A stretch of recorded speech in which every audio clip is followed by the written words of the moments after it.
KPU Maluku Tengah gelar PSU 3 TPS 27 April.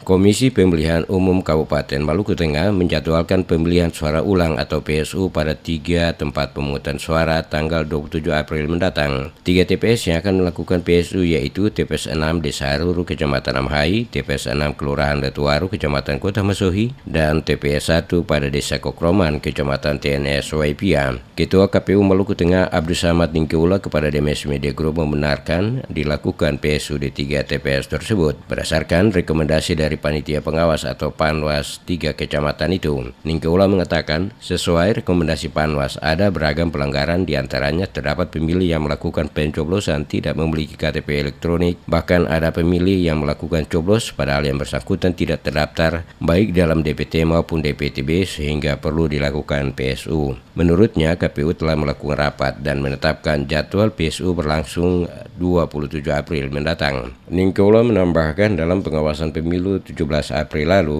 Panwas mengeluarkan 5 rekomendasi kepada KPU Maluku Tengah, yaitu Panwas Kecamatan Salahutu, Saparua, Amhai, Kota Masohi, dan TNS. 2 rekomendasi masing-masing dari Panwas Salahutu dan Saparua setelah ditindaklanjuti tidak memenuhi unsur pelanggaran sehingga hanya 3 rekomendasi yang ditindaklanjuti untuk dilakukan PSU. Dari 3 rekomendasi ini terpenuhi unsur dalam ketentuan pasal 372 ayat 2 huruf D.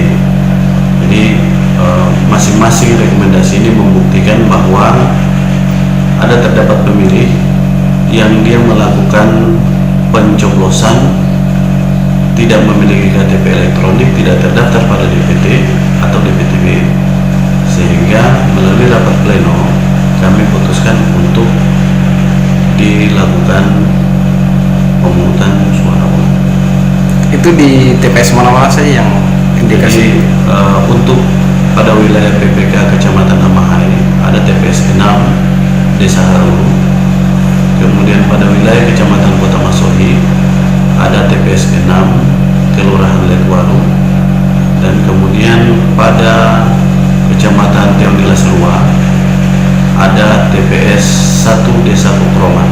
Secara umum, pelaksanaan pemilu di Kabupaten Maluku Tengah berjalan aman dan lancar. Semuanya berkat kerjasama dan dukungan pemerintah daerah, aparat keamanan Polri dan TNI maupun Bawaslu, serta tingkat partisipasi yang tinggi dari masyarakat yang hadir di TPS untuk memberikan hak politik.